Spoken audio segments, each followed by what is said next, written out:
रक्तातील साखर नियंत्रणात ठेवण्यासाठी काय खावं? मधुमेहात काय खायचं हा सगळ्यांना पडणारा प्रश्न आहे. उत्तर सरळ आहे. ओळखीचं जेवण, योग्य प्रमाणात आणि योग्य वेळी हाच सर्वात चांगला मार्ग आहे.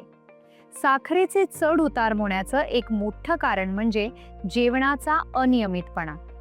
जेवण चुकवणं, मधला मोठा गॅप किंवा खूप उशिरा रात्रीचं जेवण.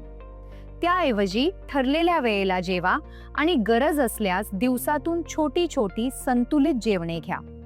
एक सोपी पद्धत आहे बॅलन्स्ड प्लेट. अर्धी थाळी, भाज्या, पालक, मेथीसारख्या हिरव्या पालेभाज्या, कोशिंबीर.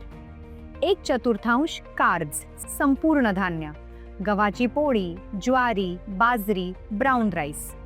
1/4 प्रोटीन, डाळ, मोड आलेले कडधान्य, दही, पनीर, अंडी, मासे किंवा चिकन. कार्ब्समध्ये सर्वात महत्त्वाचं म्हणजे प्रमाण.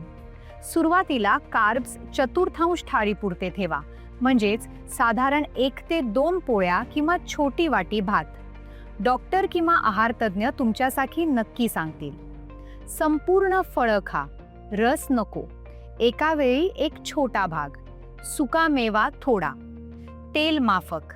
घरात जे वापरतात ते चालेल, पण वारंवार खोल तळणं टाळा. आणि लक्षात ठेवा, गूळ आणि मध नैसर्गिक असले तरी साखर वाढवतातच. मिठाई, बेकरीचे पदार्थ, पॅकेटबंद स्नॅक्स आणि गोड पेये हे कधीतरीच असू द्या. दीर्घकाळासाठी घरचं नियमित जेवण हाच सर्वात टिकाऊ उपाय आहे.